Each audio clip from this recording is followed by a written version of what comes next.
আমি আল্লাহ এত একা, আমি আল্লাহ তোর এত আদর করে বানাইছি, আমি আল্লাহর ছেলে নাই যে আমাকে আব্বু বলে ডাকবে, আমার মেয়ে নাই যে আমাকে আব্বু বলে ডাকবে, আমার স্ত্রী নাই যে আমাকে স্বামী বলে সম্বোধন করবে। আমি আল্লাহ বড় আদর করে বানাইছি মানুষ। আমি আল্লাহ পাক তোরে কথা বলার শক্তি দিলাম, তুই এখন আব্বুকে আব্বু বলে ডাকো,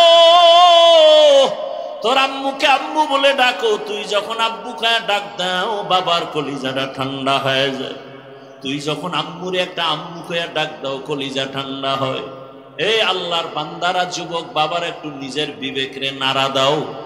একদিন আম্মা জান আব্বা জানের সাথে ঘুমাচ্ছে রাতের বেলা, হঠাৎ বাবায় তাকায় দেখে মা ঘুমায় না, বালিশে মাথা লাগায় গুন গুন গুন গুন করে কান্না করে। আব্বাজান জিজ্ঞাসা করে, বিবি তুমি কেন কান্না করো গভীর রাতে?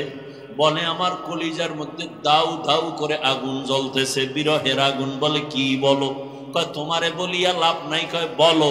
বলে, আজকে প্রায় একটা সপ্তাহ হয়ে গেছে আমার সন্তান আমারে আম্মু বলে ডাক দেয় না। স্বামী জিজ্ঞাসা করে, বিবি তোমারে তোমার সন্তান আম্মু বলে ডাকে না কেন?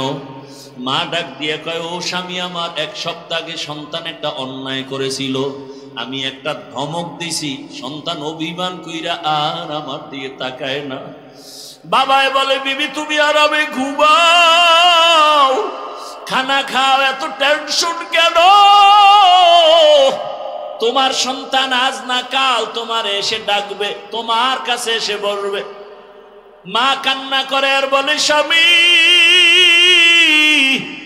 সন্তান দেখি ঘরে আসে, নিজের খানা নিজে লয়া খায়, কিন্তু আমার দিকে তাকায় না। সন্তান আসে, বাসায় আইসা বের হয়ে যায়, আমারে আম্মু বলে ডাক দেয় না। আমি যতই চেষ্টা করি ঘুমাবো, আমার ঘুম আসে না আমার চোখে। খানার প্লেট নিয়ে বসি, আমার খানা ভেতরে যায় না। আমার কাছে ঘুমের থেকে, খানার থেকে ওই বাবার আম্মু ডাকে এত মজা। আমার সন্তান আমার একবার আম্মু বলিয়া ডাক দিলে আমার কলিজা ঠান্ডা হয়ে যায়। এ কক্সবাজারের মানুষ, আরে তোমারে তো তোমার মা বানায় নাই, তোমাকে তোমার বাবায় বানায় নাই। মাত্র তোমার মা বাবা একটু জামা কাপড় আর খানা দেয়, সেই মা সেই বাবা তোমার একটু আব্বু আর আম্মু ডাক না শুনলে পাগল। তুমি ডাক না দিলে মায়ের কলিজা ভরে না, বাবার কলিজা ভরে না। একটু চিন্তা করো, যিনি তোমারে আমারে বানাইছে ওই আমার মাওলা কত আদর করে বানাইছেন। তোমার আমার মতো কত মানুষ দেখি মুখ দিয়া কথা বলতে পারে না, চোখের পানি ছিঁড়ে কাঁদে। আরে কত মানুষ দুই চক্ষু দিয়া দেখে না, কারো হাতে সমস্যা, কারো পায়ে সমস্যা।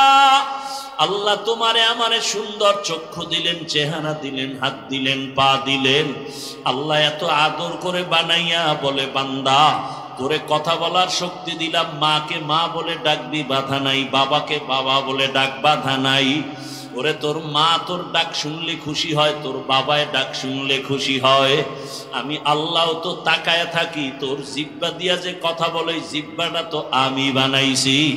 এই জিব্বা দিয়া কথা বলার শক্তি তো আমি দিছি, তোর মা বাবায় দেয় নাই। তুই আমার দেওয়া জিব্বা দিয়া যখন মাকে ডাকো, বাবাকে ডাকো, আমি আল্লাহ কুদরতের নজর দিয়া তাকায় থাকি। তুই কখনোই মা বাবার ডাকের মাঝে একবার আল্লাহ বলে ডাক দিবি। আমি অপেক্ষায় থাকি রে সন্তান, ওই মা বাবারে ডাকো, বাধা নাই। আমি আল্লাহ কি অন্যায় করলাম, আমারে একবারও কেন ডাক দাও না? মা গর্রাকা বিরব্বিকাল কারীম, ওরে তোরে কে আমার থেকে দূরে সরাইয়া রাখছে? বান্দায় আমার রহমতের দরজা দিয়ে তোরে ডাকতেছি, কই যাও? যেদিকেই যাবি জাহান্নামের আগুন। আমার দরজা রহমতের দরজা ফিরিয়া আসরে গোলাম, আমার রহমতের দরজা ছাড়া দরওয়াজা নাই। আমি আল্লাহ তোরে এত আদর করে বানাইছি, একটু ভাবতে থাক আমি আল্লাহকে। আমি আল্লাহকে চিনার জন্য আমেরিকা লন্ডন যাওয়ার প্রয়োজন নাই, বরং আমি আল্লাহকে যদি খুঁজো নিজের নিয়ে একটু ফিকির কর। ওয়াফি আনফুসিকুম আফালা তুবসিরুন, নিজের মধ্যে তালাশ কর আমার মাওলা কই, আমার মাওলা কেমন কুদরতের মাওলা, এত সুন্দর চেহারা দিলেন, এত সুন্দর চক্ষু দান করলেন, জবান দিলেন কথা বলার জন্য। আমার আল্লাহকে তালাশ করতে বান্দা দূরে যাওয়া লাগবে না। জীবনের একটা অমূল্য সম্পদ হলো জীবনের কি ভাই? সুস্থতা। আপনার টাকা পয়সা বাড়ি গাড়ি সব আছে, কিন্তু আপনি অসুস্থ, জীবনের কোনো দাম নাই।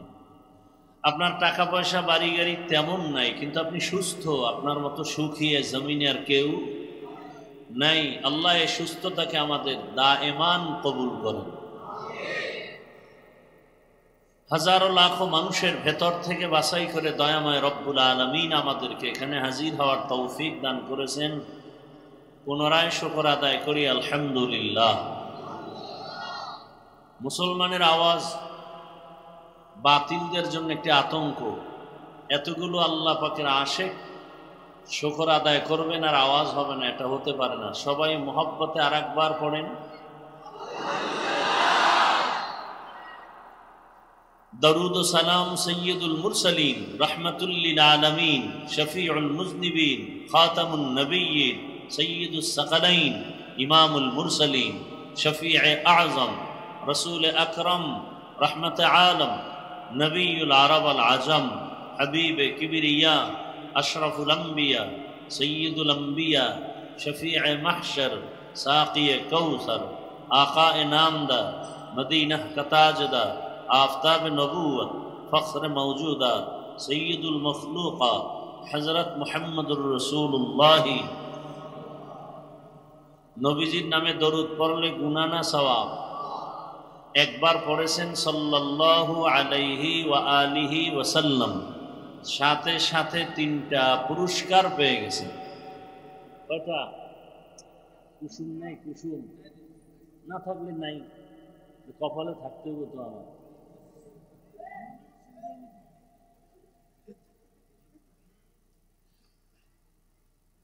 সমস্যা হলো স্ট্যান্ডাও দিছে ছোট, যে কারণে আমার বেশি সামনে যেতে হয়, আর টেবিল সামনে টানলে পায়ে বাজে।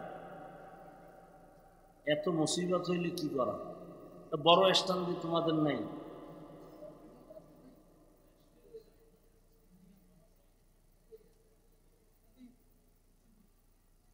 যাক, এখন আর ডিস্টার্ব করো না, দরকার নেই, যা হয়েছে আবার খাওয়া 10 মিনিট।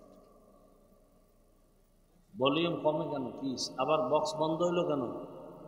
বক্স বন্ধ কেন?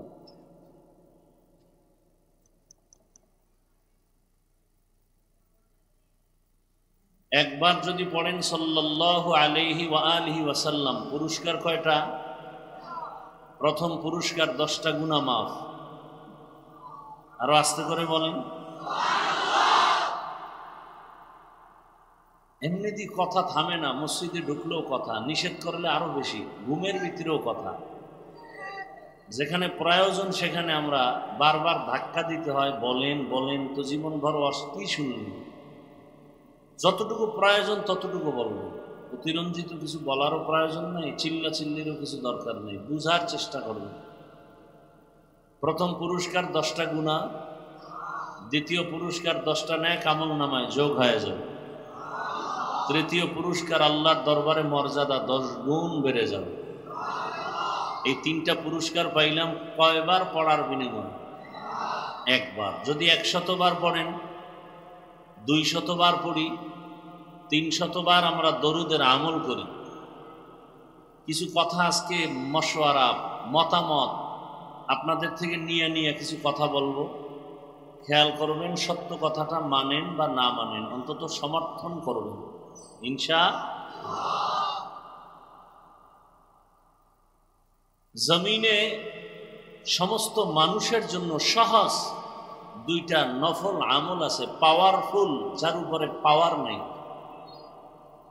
কয়টা আমল ভাই? প্রথম আমল হলো ইস্তেগফারের আমল, দ্বিতীয়টা হলো দরুদের আমল। খুবই সহজ সবার জন্য এবং পাওয়ার অনেক বেশি, অনেক বেশি পাওয়ার। ওলামায়ে কেরাম বলেছেন কমপক্ষে ৩০০ বার দরুদের আমল করা উচিত। প্রতিদিন কতবার? ৩০০ বার। সময় থাকলে যেটা নামাজে পড়ি দরুদ ইব্রাহিমি, আর সময় কম থাকলে ছোট আকারে যেটা এখন শুনাইলাম সাল্লাল্লাহু আলাইহি ওয়া আলিহি ওয়াসাল্লাম, সাল্লাল্লাহু আলাইহি ওয়া আলিহি ওয়াসাল্লাম, এটা পড়বেন। তবে শর্ত দুইটা। প্রথম শর্ত হলো খুব নির্জনে নিরিবিলি পরিবেশে মুহাব্বত ও আজমতের সাথে। দ্বিতীয় শর্ত পবিত্র অবস্থায়। নির্জন সময় কখন? ফজরের নামাজের পরে, না হয় ঘুমের আগে। জায়নামাজ বিছাইয়া সুন্দর করে ওযু বানাবেন, এরপর একটা তসবিহ হাতে নেবেন। কি নেবেন বলেন? তসবিহ হাত। তসবিহ চিনেন তো? কথা বলেন না কেন ভাই? তসবিহ হাতে নিয়ে আমল করা সুন্নতে সাহাবা। তসবিহ হাতে নিয়ে আমল করা কি বলেন? সুন্নতে সাহাবা। যদি কেউ এই তসবির বিরোধিতা করে, বোঝা গেল সে সাহাবায়ে কেরামের আমলের বিরোধিতা করলো। সাহাবায়ে কেরামের বিরুদ্ধাচরণকারীরা মুসলমান হতে পারে, কিন্তু ৭২ দলের অন্তর্ভুক্ত জাহান্নামী। তাহলে ইনশাআল্লাহ তসবিহ হাতে নিয়ে আমল করব। যাদের নাই এক একটা তসবিহ কিনবেন। আপনার মা, আপনার বোন, ঘরওয়ালাদের তসবিহ দিবেন। কি জন্য? দরুদের আমল করবেন। কতবার প্রতিদিন? ৩০০ বার। দরুদ পরে আজমতের সাথে মোহাব্বত নিয়ে ওযু অবস্থায়, এরপরে বিছানায় ঘুমাবেন ডান কাতে কিবলার দিকে চেহারাটা ঘুরাইয়া। ইনশাআল্লাহ দরুদের বরকতে ঘুমের মধ্যে রাসূলের সাথে মোলাকাত হয়ে যাবে। তবে এখানেও একটা পয়েন্ট আপনারা মনে রাখবেন, মৃত্যু পর্যন্ত বেনামাজির সাথে রাসূলের কখনো মোলাকাত হবে না। বেনামাজির সাথে রাসূলের মোলাকাত। কোনো বেনামাজি যদি বলে আমি রাসূলকে দেখছি, বুঝতে হবে সে শয়তানকে দেখেছে। কোনো বেনামাজির সাথে রাসূলের মোলাকাত হবে। নামাজের গুরুত্ব সম্পর্কে চমৎকার তথ্যবহুল আলোচনা করেছেন আমাদের জামিয়া টেকনাফের সম্মানিত মহাপরিচালক। আল্লাহ পাক আমাদের নামাজ সুন্দর করার তৌফিক দান করেন। ঈমানের পরের আমল কি? নামাজ। মুমিন আর বেঈমানের মাঝখানের প্রাচীর হলো নামাজ। বেঈমান নামাজ পড়ে না, মুমিন নামাজ ছাড়ে না। নামাজ যার যত সুন্দর তার আমল তত সুন্দর। নামাজ যার যত সুন্দর তার আখলাক তত সুন্দর। নামাজ যার যত সুন্দর তার মুআমালাত, মুআশারাত, লেনদেন তত সুন্দর। যত বড় ফাগরিয়ালা হোক আর শাইখুল হাদিস হোক না কেন, যদি দেখেন তার কথায় কাজে উল্টা পাল্টা, বুঝতে হবে তার নামাজে ঝামেলা। কোথায় ঝামেলা? কেমন ঝামেলা? আল্লাহ ঝামেলাওয়ালা নামাজিদেরকেও মজার বাণী শুনাইছেন। আরাআইতাল্লাযী ইউকাযযিবু বিদ্দীন ফাযালিকাল্লাযী ইয়াদউল ইয়াতীম ওয়া লা ইয়াহুজ্জু আলা তাআমিল মিসকিন। এরপরে কি? ওয়াইলুল লিল মুসাল্লিন। নামাজি মুসল্লির জন্য ওয়াইল নামক জাহান্নাম। এই নামাজি বাবারা, যারা নামাজ পড়ে না এত তো টেনশন নেই, তেমন কোনো নামাজও নাই, ওয়াইল নামক জাহান্নামও নাই। কয় ভাই আপনার দাওয়াত, বলে আলহামদুলিল্লাহ। কয় আপনার বাড়ি? বলে নাউযুবিল্লাহ। নামাজও নাই, ওয়াইল নামক জাহান্নামও নেই।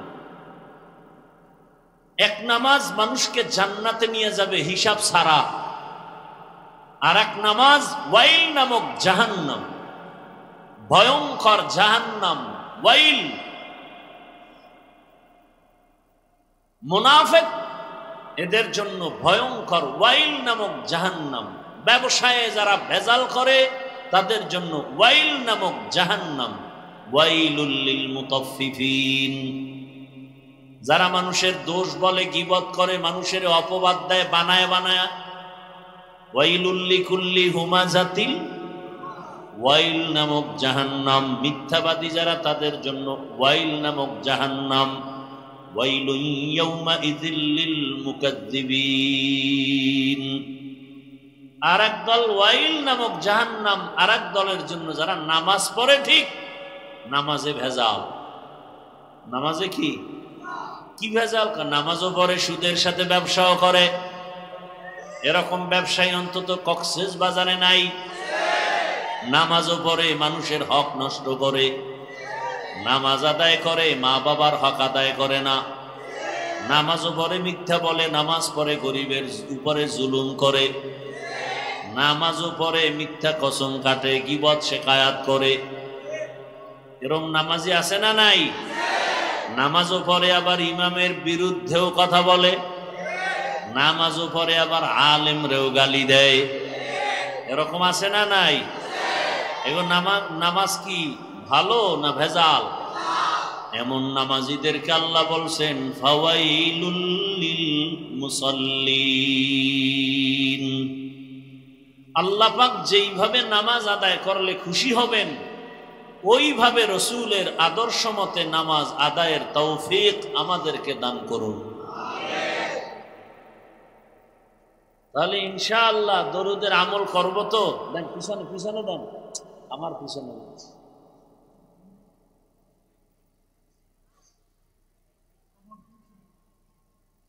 তাহলে নামাজ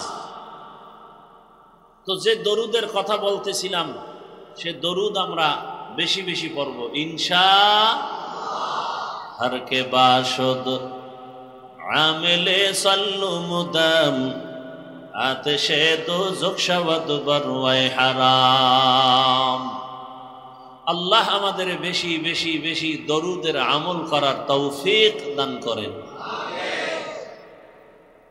যাদের মেহনতে আজকের এই প্রোগ্রাম, মাদ্রাসা কর্তৃপক্ষ, আসাতেজা ইকরাম, তালিবুল ইলম, মুহিব্বিন, মুতাআল্লিকিন, আল্লাহ সবাইকে কবুল করেন। আল্লাহ পাক রব্বুল আলামিন আজকের এই প্রোগ্রাম আমাদের হেদায়াতের জন্য কবুল করেন।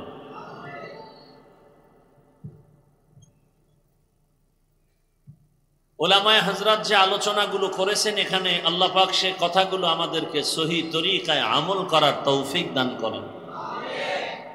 ওলামায়ে কেরামের ইজ্জতকে আল্লাহ বেশি বেশি বাড়ায় দেন। আমিন বলতে একটু পেরেশানিতে আছেন না? যে সামনে নির্বাচন আসতেছে, বেশি দোয়া করলে যদি হুজুরেরা আইয়েই বড়, আমাকে উপায় কি? বড় টেনশনে আছেন। হ্যাঁ না, মা বোনরা তো আরো টেনশন যে হুজুর গো যত হাদিয়া দাও দাও, খানা খাওয়াও, মুরগি জবাই দাও, দেশিটাই খাওয়াও, যত পারো হাদিয়া দাও, মহব্বত করো। দেখো শেয়ার দেওয়া যাবে না, ক্ষমতায় আনা যাবে না, কারণ আমগো ক্ষমতায় আসলেই হুজুরের আমগো হাত মুজা পাও মুজা পরাইয়া চার দেয়ালে এমন আটকায় দিবে যা থেকে বের হওয়া কঠিন হয়ে যাবে। আল্লাহ সবাইকে সহিবুজ দান করেন। যতদিন পর্যন্ত উলামায়ে কেরামের পরামর্শে মানুষ চলবে না কোরআন সুন্নাহর আলোকে, ততদিন পর্যন্ত এই জমিনে শান্তি আসবে না, আসবে না, আসবে না। আমি শুরুতেই বলছিলাম, আপনি সত্য কথা মানেন না মানেন, অন্তত সাপোর্ট করেন, সমর্থন করবেন। পৃথিবীতে একমাত্র শান্তির উলামায়ে কেরাম পথ দেখাবেন কিয়ামত পর্যন্ত। আর কোনোদিন নবীজি এসে আমাদেরকে বয়ান শোনাবেন না? কক্সবাজারে নবীজি গত রবিউল আউয়াল একবার আসছিলেন, আসেন নাই? আরে আসছেন, আপনি দেখেন না, আপনার চোখ নাই কি? কেন অনেকে তো স্টেজে চেয়ার রাখে আলাদা খালি, কেউ এখানে রসুল এসে বসবেন। কি আউযুবিল্লাহ না নাউযুবিল্লাহ? রসুল আসবেন? কিয়ামতের আগে আমগো বয়ান শোনাবেন নবীজি এসে? সত্য কথা স্বীকার করেন তো ইনশাআল্লাহ? কোনো ভেজাল নাই ভেতরে? আচ্ছা, সাহাবায়ে কেরাম কি আসবেন কোনোদিন আমাদেরকে বয়ান শুনাইতে? আইম্মায়ে কেরাম আসবেন? আবু হানিফা, ইমাম শাফিঈ, ইমাম আহমদ বিন হাম্বল, ইমাম মালিক, ইমাম মুহাম্মদ ইবনে ইসমাইল বুখারী, ইমাম তিরমিজি, ইমাম মুসলিম কেউ আসবেন? বড় বড় আউলিয়ায়ে কেরাম যারা এসেছিলেন তারা চলে গেছেন, আর আসবেন? ভালো করে মনে রাখবেন, কথাগুলো ভুল হলে ধরায় দিয়েন, আর সত্য হলে অন্তত মানেন আর না মানেন সমর্থন করিয়েন। কিয়ামত পর্যন্ত এই জাতি দুনিয়াতে শান্তি এবং সম্মান, পরিবারে শান্তি, সংসারে শান্তি, ব্যবসায় শান্তি, চাকুরিতে শান্তি, ব্যক্তি শান্তি, অর্থনীতির শান্তি, সমাজনীতির শান্তি, সব শান্তির ঠিকানা, পরকালে বিনা হিসাবে জান্নাত পাওয়ার ঠিকানা জমিনে একমাত্র ইসলাম। ইসলাম ছাড়া শান্তির কোনো ঠিকানা। আর এই ঠিকানা দেখাবেন কোরআন হাদিস অনুযায়ী উলামায়ে আহলে হক।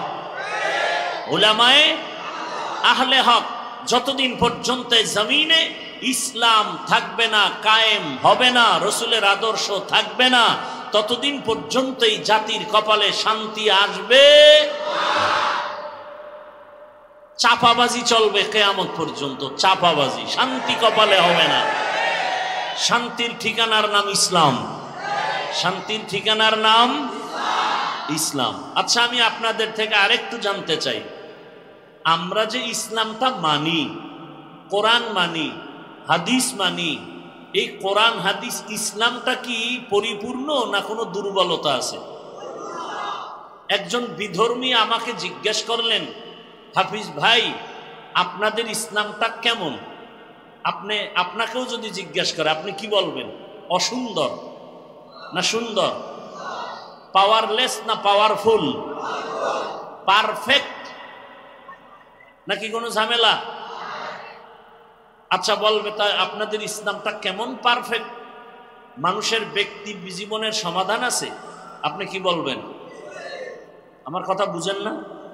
আচ্ছা, কোনো বিধর্মী আপনার থেকে ইসলাম সম্পর্কে জানতে চাইল, যদি বলে আপনাদের কোরআন ইসলাম এর মধ্যে কি পরিবারে কেমনে চলবে, কিভাবে শান্তিতে থাকবে, সেই সমাধান আছে? সত্য কথা বলেন। আচ্ছা, আপনাদের সমাজে যদি ঝামেলা হয় সেই বিষয়ে কি মুহাম্মদ সাল্লাল্লাহু আলাইহি ওয়াসাল্লাম কোরআন হাদিসের আলোকে আল্লাহর পক্ষ থেকে সমাধান দিছেন? আচ্ছা, এবার অর্থনীতি, সমাজনীতি এগুলোর সমাধান আছে। এবার যদি আপনাকে বলে রাষ্ট্র কিভাবে চালানো যায়, রাষ্ট্রের মধ্যে যদি কোনো সমস্যা থাকে, এ বিষয়ে ইসলামে কোনো সমাধান আছে? আপনি বলবেন এ বিষয়ে কোরআন শরীফ একটু দুর্বল, এ বিষয়ে ইসলাম দুর্বল না? তো কেন বলেন ইসলামে রাজনীতি নাই, রাষ্ট্রনীতি নাই? একটা মূলনীতি মনে রাখবেন, এখানে বহু আল্লাহর আশেক বান্দা আছেন, নামাজ পড়েন না, নাই? আছেন, খুব বুঝার চেষ্টা করেন, চিল্লেন না, বুঝার চেষ্টা করেন। এখানে বহু আল্লাহর বান্দা নামাজ পড়েন না। আর একদল মানুষ জমিনে আছে, এরা নামাজ পড়েন না, শুধু তাই না, নামাজ পছন্দই করেন না। যারা নামাজ পড়েন না তারা মুমিন, যারা নামাজ পছন্দ করেন না তারা বেঈমান। যে নামাজ পড়ে না সে মুমিন, তাকে গালি দেওয়া যাবে না। যে নামাজ পছন্দ করে না সে বেঈমান, তাকে ছাড় দেওয়া যাবে না। বহু আল্লাহর বান্দা দাড়ি রাখেন না, আপনাকে গালি দেওয়া যাবে না, আপনাকে সালাম দিব, বুকে লাগাবো, বুঝাবো, যতটুকু পারি শালীন ভাষায় বুঝাবো। কিন্তু বিরোধিতা যদি করেন তো আর ছাড় নাই। ব্যবধান আছে না নেই? দুজনেই নামাজ পড়ে না, একজন দরদি আর একজন বিরোধী। দরদি ব্যক্তি নামাজ না পড়লেও দিলের মধ্যে তামান্না নামাজ পড়বেন, দোয়া চায়, সে মুমিন। আর যে ব্যক্তি বলে না নামাজ পড়ে কোনো লাভ নাই, অন্তরে বিদ্রোহের আগুন জ্বলে নামাজের প্রতি, সে নামাজ না পড়িয়াও বেঈমান। তাহলে যে নামাজের বিরোধিতা করে না, পড়ে না ঠিক কিন্তু বিরোধিতা করে না, মনে আগ্রহ, তাকে গালি দেওয়া যাবে? আর যে বিরোধিতা করে তাকে ছাড় দেওয়া যাবে? যে ব্যক্তি পর্দার বিধান অনুযায়ী পর্দা করে না, তাকে বুঝানো যাবে, গালি দেওয়া যাবে না। আর যে পর্দার বিরোধিতা করবে তাকে ছাড় দেওয়া। যে ব্যক্তি রসুলের রাষ্ট্রনীতি, ইসলামের রাষ্ট্রনীতি এগুলো মানবে না, বোঝা গেল সে বিরোধিতা করে। যে ইসলামী রাজনীতি সবাই করবে এটা বাধ্যবাধকতা না, বাকি সমর্থন থাকতে হবে, বিরোধিতা করলে ছাড় নাই। আল্লাহ বুঝার তৌফিক দান করেন। এখন আপনি যদি বলেন ইসলামে এটা নাই সেটা নাই, তার মানে ইসলাম সব দিক থেকে পাওয়ারফুল, রাষ্ট্রের ব্যাপারে ইসলাম দুর্বল। সুলাইমান পয়গম্বর গোটা দুনিয়া পরিচালনা করেন নাই? ইউসুফ নবী মিশরের অর্থমন্ত্রী ছিলেন না? ছিলেন। বাদশাহ জুলকারনাইন সারা দুনিয়ার পরিচালনা করেছেন। আপনার রসুল মদিনার রাষ্ট্র পরিচালনা করেছেন। আবু বকর, ওমর, ওসমান, আলী সহ রাষ্ট্র পরিচালনা করেছেন। আপনি করবেন না, বাধা নাই, বিরোধিতা করলে ছাড় নাই। আপনি করবেন না, কোনো বাধা নাই, বিরোধিতা করলে ছাড় নাই। আল্লাহ বুঝার তৌফিক দান করেন। তবে আপনি করেন না করেন আমার জানারও দরকার নাই, তবে মনে রাখবেন ইসলাম সারা জমিনে শান্তি আসবে না, কোনোভাবেই সম্ভব না। ইসলাম হলো পবিত্র, বাকি সব নাপাক। ইসলামী নীতি পবিত্র, বাকি নীতি নাপাক। রসুলের আদর্শ পাক, বাকি সব আদর্শ নাপাক। নাপাক আদর্শ দিয়া সমাজে কোনোদিন ময়লা দূর করা যায় না। বেয়াদবি ক্ষমা চাইয়া বলবো, একটা উদাহরণ দেই, 1 মিনিট দিব। লঙ্গির ভিতরে গোবর লাগছে, গোবর চিনেননি? গোবর এটা ইন্ডিয়ার থেকে আমদানি হয়। কোথায় হয়? গোবর লঙ্গিতে লাগার কারণে লঙ্গি পাক না নাপাক? এই গোবর দূর করার জন্য কি প্রয়োজন? পানি। একজনে কক্সবাজার গ্রামে ঘুরে লঙ্গির গোবরের নাপাক দূর করবে পানি খুঁজে, খুঁজতে খুঁজতে আধা ঘন্টা, ঘাম পানি নেই। ফট করে একজনে একারে, ভাই এত মেহনত কেন করো? পানি তো তোমার কাছেই আছে, তোমার নিজের কাছেই তো পানি আছে। নাম কি? প্রস্রাব। বলে তুমি এই পানি দিয়া গোবর ধুইয়া দাও। লোকটা বলে, ভাই আধা ঘন্টা আগে কইছিলে তুমি, এই বুদ্ধি আগে দিলে তো আমার এত মেহনত করা লাগতো না। ঘাম ছুটে গেছে পানির জন্য, ধন্যবাদ তোমাকে, একটা সুন্দর বুদ্ধি দিছ। আমি প্রস্রাব দিয়া গোবরের নাপাক ধুয়ে ফেললাম। জানা থাকলে বলেন পাক হইল কেমন? হ্যাঁ, তাহলে গোবরের নাপাক প্রস্রাব দিয়া ধুইলে নাপাক যায় না আরো ছড়ায়? গোবরের নাপাক প্রস্রাবের নাপাক দিয়া ধুইলে নাপাক যেমন আরো ছড়ায়। সুদখোর, ঘুষখোর, বেনামাজি, আল্লাহর দুশ্মন, ইসলামের দুশ্মন, যে অল টাইম মদ পান করে, ধর্ষণ করে, গরিবের উপরে জুলুম করে, এরে যদি বলি আমগো ঘরটা পাক করো, নাপাক আরো ছড়াবে, কোনোদিন পাক হবে না। আল্লাহ হেদায়াতের দৌলত আমাদেরকে দান করেন।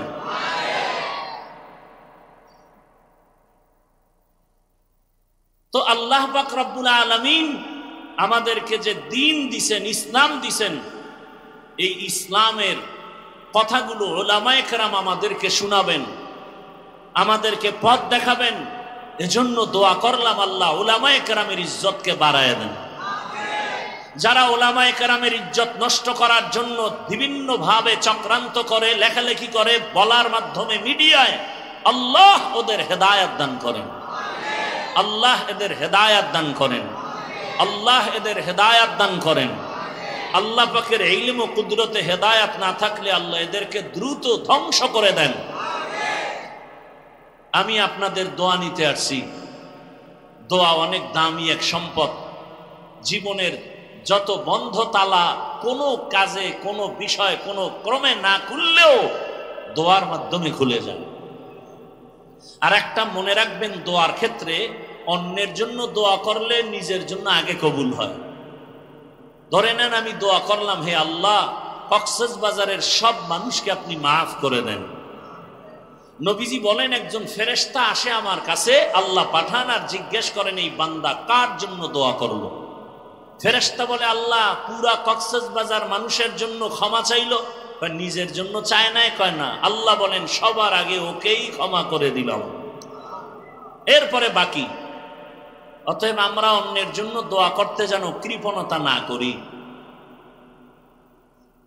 এবং পাশাপাশি কিছু আলোচনা আপনাদের সামনে রাখার জন্য কোরআনে হাকিমের এক আয়াতে কারিমা, রসুলের অসংখ্য হাদিস থেকে এক টুকরো হাদিস আমি আপনাদের সামনে পড়েছি।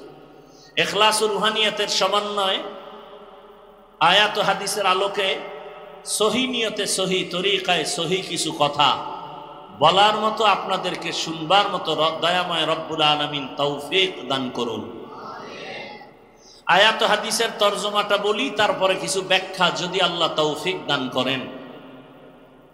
আল্লাহ বলেন, ওয়ামা খালাকতুল জিন্না ওয়াল ইনসা ইল্লা লিয়াবুদুন, আমি জিন ও ইনসানকে সৃষ্টি করি নাই, হ্যাঁ করেছি আমার ইবাদতের জন্য। কার ইবাদত? হাদিসে আল্লাহর রাসূল বলেন, লা তাআতা লি মাখলুকিন ফি মাসিয়াতিল খালিক, আল্লাহকে অসন্তুষ্ট করে পৃথিবীর ভিন্ন কারো হুকুম মানা হারাম। আল্লাহকে অসন্তুষ্ট করে পৃথিবীর অন্য কারো হুকুম মানা, এগুলো তরজমা। ব্যাখ্যা কি হবে? তরজমা শেষ। হাদিসে নবীজি বললেন আল্লাহকে বেজার করা যাবে না অন্যের হুকুম মানতে গিয়া। এখন এর ব্যাখ্যা কি হবে? ব্যাখ্যা আমার মন গড়া দিলে হবে না। সাহাবায়ে কেরাম, আমার রসুল, তাবিঈন, তবে তাবিঈন, উলামায়ে মুতাকাদ্দিমিন, মুতাআখিরিন, আইম্মায়ে কেরাম যে ব্যাখ্যা আমাদেরকে দিয়েছেন, সেই ব্যাখ্যার আলোকেই কথা বলতে হবে। এটা সঠিক, অন্যটা মন গড়া করলে তা হবে ভুল, তা হবে ব্যাঠিক। এখন কি অর্থ ব্যাখ্যা? বলে আল্লাহকে অসন্তুষ্ট করে ভিন্ন কারো হুকুম মানা যাবে না কথার ব্যাখ্যা, আল্লাহকে অসন্তুষ্ট করে কোনো পীরের কথা মানা যাবে না। কি? এখন আপনি যদি দাঁড়ায় কোনো পীর সাহেবের ভক্ত বলেন, হুজুর পীরের কথা মানা যাবে না, কত নাম্বার আয়াতে আছে? এরকম কিছু বোকা মানুষ সমাজে আছে না নাই? সঠিক কথা বলতে পারে না, লিখতে জানে না, মুছতে পারে। আল্লাহকে অসন্তুষ্ট করে কোনো নেতার কথা মানা হারাম, আল্লাহকে অসন্তুষ্ট করে কোনো নেত্রীর কথা মানা হারাম, আল্লাহকে অসন্তুষ্ট করে মা বাবার কথা মানা হারাম, আল্লাহকে অসন্তুষ্ট করে কোনো ব্যক্তির কথা মানা যাবে না। এক কথায় জবাব, দুনিয়ার সবাইকে বেজার করা সম্ভব, আমার আল্লাহকে বেজার করা সম্ভব হবে না। কিন্তু আমরা করি, পদে পদে আল্লাহকে বেজার করি। পর্দা করলে আল্লাহ খুশি, আত্মীয় স্বজন বেজার। আমরা আত্মীয় স্বজনকে খুশি রাখতে গিয়া বেপর্দায় চলি। যদি কেউ ধইরা বসে, আপনি আল্লাহকে বেজার করলেন কেন? এখন আত্মীয় স্বজনরে খুশি করি, পরে তওবা কইরা আল্লাহরে রাজি কইরা ভালামু। আছে না নাই? দাড়ি রাখলে আমার আল্লাহ খুশি, আত্মীয় স্বজন বেজার। এখন আমরা আল্লাহকে বেজার করে আত্মীয়রে খুশি করিয়া দাড়ি রাখি না। ধইরা ফেললে বলে আল্লাহকে বেজার করছি ঠিকই, কিন্তু পরে তওবা করে নিব। এইগুলো যারা মোটামুটি একটু বুদ্ধি রাখে, আর বেশি চালাক যেদি, এরা উল্টা যুক্তি দিবে, দাড়ি রাখিয়া লাভ কি? দাড়ি না রাখলে অসুবিধা কি? ও একটু আগে কিন্তু জবাব দিছি, যে দাড়ি রাখে না সে মুমিন, যে বিরোধিতা করে সে বেঈমান। যে দরদি সে মুমিন, যে বিরোধী সে বেঈমান। আপনি দাড়ি রাখবেন না, ঝগড়া নাই, বিরোধিতা করলে ছাড় নাই, বিরোধিতা করলে ছাড় নাই। এখন আল্লাহকে বেজার করা যাবেই না কেন? মা বাবাকে বেজার করা যাবে বলে, হ্যাঁ। আল্লাহকে বেজার করা যাবে না বলে, মা বাবা যদি বেজার হয়ে যায় হোক, আল্লাহকে বেজার করা যাবে না কেন? বলে আমার আল্লাহর মতো আপন কেউ নাই। আমার মা বাবাও আপন, আমার স্ত্রী আপন, সন্তান আপন, উস্তাদ আপন, ভাই বোন আপন, কিন্তু আমার আল্লাহর মতো কেউ না। আমার আল্লাহ কেমন আপন? আমার আল্লাহ হলেন নিঃস্বার্থ আপন।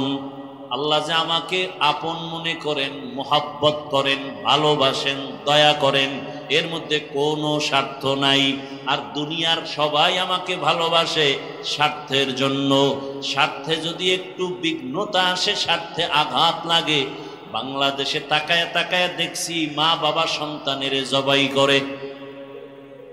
কি বাংলাদেশে আর দেখা বাদ আছে কিছু? আর আপনাদের টেকনাফ কক্সবাজারে অপকর্ম কি না চলে রে বাবা। স্বার্থে আঘাত লাগছে, স্ত্রী স্বামীকে জবাই করে, স্বামী স্ত্রীকে জবাই করে, সন্তানকে মা বাবা জবাই করে, সন্তান মা বাবা সন্তানকে জবাই করে, ভাই ভাইকে জবাই করে। এই ঘটনা আছে না নাই? তাহলে বোঝা গেল একটু স্বার্থে আঘাত লাগলে দুনিয়ার কেউ আর আমার নাম নিবে না, কেউ আমাকে আর মোহাব্বতের নজরে দেখবে না। আর আমার আল্লাহ কেমন দয়ার মালিক, আমাকে দুনিয়াতে আসার আগেই আমার যত খানার আয়োজন আল্লাহ করেছেন, আমার আব্বা আম্মা করেন নাই। করছেন? আমার আল্লাহ কেমন আপন, দুনিয়াতে আসার আগে আমার খানার আয়োজন করেছেন। দুনিয়াতে আমি আসার পর আমি খানাও খেতে পারি না, দুনিয়ার তৈরি কোনো বস্তু আমাকে ধরবে না। আমার আল্লাহ এমন খানার আয়োজন করেছেন, 2 বছর পর্যন্ত বান্দা তুমি মায়ের বুকের দুধ পান করবা, 1 সেকেন্ডের জন্য নষ্ট হবে না। কেমন দয়ার মালিক, দুনিয়াতে এসেছি আম্মু বলে ডাক দিতে পারতাম না, আব্বুকে আব্বু বলে ডাকবো দূরের কথা, চিন্তামি না যে ইনি আমার আব্বু, ইনি আমার আম্মু। আমার আপনার একটা পুঁজি ছিল কান্নার আওয়াজ, আর ওই কান্নার আওয়াজের সাথে আমার আল্লাহ আমার আম্মা জানের ভেতর একটা রাডার লাগায় দিছেন, রাডার। আমার কান্না দিয়ে আমি কখন কি চাই আমার বাবাও বুঝে না, একমাত্র আমার মা বুঝেন। আমার কান্না দিয়া ক্ষুধা লাগছে, কান্নার আওয়াজ, আমার আব্বু কয় কাঁদে কেন, তাড়াতাড়ি খানা দাও, বাচ্চার ক্ষুধা লাগছে। মা বলে 5 মিনিট আগে খানা দিছি। বলে তো কাঁদে কেন? মা বলে ঘুমের কান্না কাঁদে। আমার কান্না দিয়া কি চাই কেউ জানে না, আব্বাও বুঝে না, দুনিয়ার কেউ বুঝে না। আমার আম্মা আমার কান্নার আওয়াজে বুঝতে পেরেছেন আমি এখন বাথরুমের ব্যাগ হয়েছে। আমার কান্নায় আমার মা বুঝছেন আমার এখন ঠান্ডা লাগে, কাঁথার দরকার। আমার একটা বুঝি কান্নার আওয়াজ, আমি আমার আম্মুকে বলতে পারি না আমার গরম লাগে, পাখা দাও। আম্মু শুধু আমার কান্নার আওয়াজে বুঝতেছেন এখন আমার গরম লাগে, পাখার প্রয়োজন। আল্লাহ কয় বান্দা তাকায় দেখ, আমার মতো আপনার কাউকে পাবিনি। আমি কেমন দয়ার মালিক। রাতের বেলা তুমি 2টায় বাসায় যাইয়া ঘরের দরওয়াজায় সালাম দাও আর আওয়াজ দাও, দরজা খুলো, বিবি এমন ঘুম দিছে, মোবাইলে রিং বাজতেছে বাহির থেকে, আমি শুনি কিন্তু বউ শুনে না। মাথা গরম, এমন ঘুম মনে হয় আধা মরা। দরজা খুলে না, ভেতরের মোবাইলের রিংটোনের আওয়াজ বাইরে শুনি কিন্তু স্ত্রী শুনে না। কিন্তু আল্লাহর কুদরত, এত আওয়াজ। মাঝে মাঝে অনেক জায়গায় শুনি চোর ঢুকিয়া ঘরের মাল সামানা নিয়ে যায়, এমনকি স্ত্রীর কানের অলংকারও নিয়ে যায়, টের হয় না। কিন্তু আল্লাহর কুদরতটা দেখছেননি? মায়ের পার্শ্বে আমি শিশু অবস্থায় যখন শুয়েছিলাম, যত মা কাঁচা ঘুমে থাক, বাচ্চা একটু হালকা আওয়াজ দিলেই মা সজা। আরে একটা শিশু বাচ্চার ওজন 3, 4, 5 কেজি, বিশাল দেহ নিয়ে মা পাশে ঘুমায়, এত ঘুম। আম্মা যদি ঘুমের মধ্যে আমি শিশু বাচ্চার উপরে ঘুরে দিয়া পড়িয়া যায়, চাপ লাগে, বাচ্চা মরে যাবে অবস্থা। কিন্তু আজও পর্যন্ত কোনোদিন শুনি নাই ঘুমের মধ্যে মা কাত হইয়া বাচ্চার উপরে পড়ে গেছে, ঘুমের মধ্যে বাচ্চা মারা গেছে। শুনছেন? পাহারা দেখে আপনার বাবা। আল্লাহ বলেন আমাকে চিনো, আমি আল্লাহ তোমার উপরে কেমন দয়া করেছি। তোমার আগে আমি আল্লাহ ছাড়া কেউ ছিল না, এখনো কেউ নাই। যেদিন তোমার কেউ থাকবে না সেদিনও তোমার আপন থাকবো আমি আল্লাহ। ওই আল্লাহকে ভুলিয়া কই যাইতেছ রে মুমিন? ওই আল্লাহকে চিনো না? আমার আল্লাহ কেমন? তেরা আয়না আলমে রঙ্গ বুহে তেরা আয়না आलमे रंग बू है जिधर दिखता हो उधर तू ही तू है। আল্লাহকে দেখতে চাও, আল্লাহর আয়নার দিকে তাকাও। বিল্ডিং এত সুন্দর, কয় ইঞ্জিনিয়ার বড় ভালো, কয় ইঞ্জিনিয়ারের চিনুনি, কয় না তার ডিগ্রি জানুনি, বলে না। কেমনে বলছো ইঞ্জিনিয়ার ভালো? বলে তার বানানো বিল্ডিং আর ডিজাইন দেখে বলি ইঞ্জিনিয়ার ভালো। আমার আল্লাহরে দেখছুনি? কয় না। আমার আল্লাহর সাথে সম্পর্ক আছেনি? কয় না। আমার আল্লাহ কেমন? দেখ, আমার আল্লাহ এমন সুন্দর একটা কণ্ঠ দান করেছেন। যিনি এত সুন্দর কণ্ঠ দিছেন তিনি না জানি আরো কত সুন্দর। যিনি এত সুন্দর চেহারা দান করেছেন তিনি না জানি আরো কত সুন্দর। সূর্যের দিকে তাকাইয়া দেখো কত সুন্দর একটা সূর্য। যিনি বানাইছেন তিনি না জানি আরো কত সুন্দর। জমিনের দিকে তাকাও, এত সুন্দর জমিনটা যিনি বানাইছেন তিনি আরো কত সুন্দর। তেরা আয়না आलो में रंग बूहे जिधर दिखता हो उधर तू ही तू है। যেদিকেই তাকাইবে বান্দা সেদিকেই তো আল্লাহর কুদরতের ঘেরান। নাক ঠিক করো, আল্লাহর কুদরতের ঘেরান নাকে আসবে। আল্লাহকে চিনো, আল্লাহর মতো দয়াময় কেউ নাই, আল্লাহর মতো আমার আপন কেউ নাই। সব স্বার্থপর, আমার আল্লাহর কোনো স্বার্থ নাই। আল্লাহ তাআলা বলেন তুই চাওয়ার আগে সব দিয়ে দিলাম। আমি আল্লাহ পাক তোর প্রয়োজন যা সব আমি আগে দিয়েছি। চাওয়ার পরে দেই না, সব দিয়ে দেওয়ার পরেও দরজা খুইলা ডাকতেছি, আয় কি লাগবে বল। কুল ইয়া ইবাদিয়াল্লাযীনা আসরাফু আলা আনফুসিহিম লা তাকনাতু মির রাহমাতিল্লাহ ইন্নাল্লাহা ইয়াগফিরুয যুনুবা জামিআ ইন্নাহু হুয়াল গফুরুর রহিম।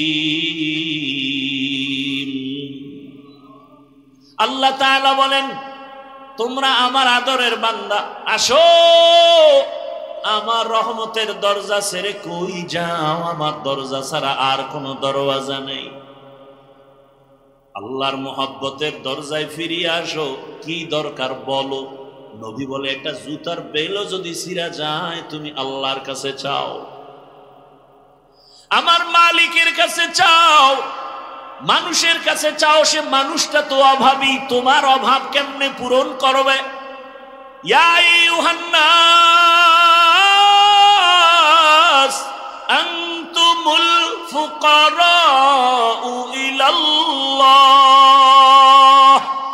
ওয়াল্লাহু হুয়াল গানিয়্যুল হামিদ।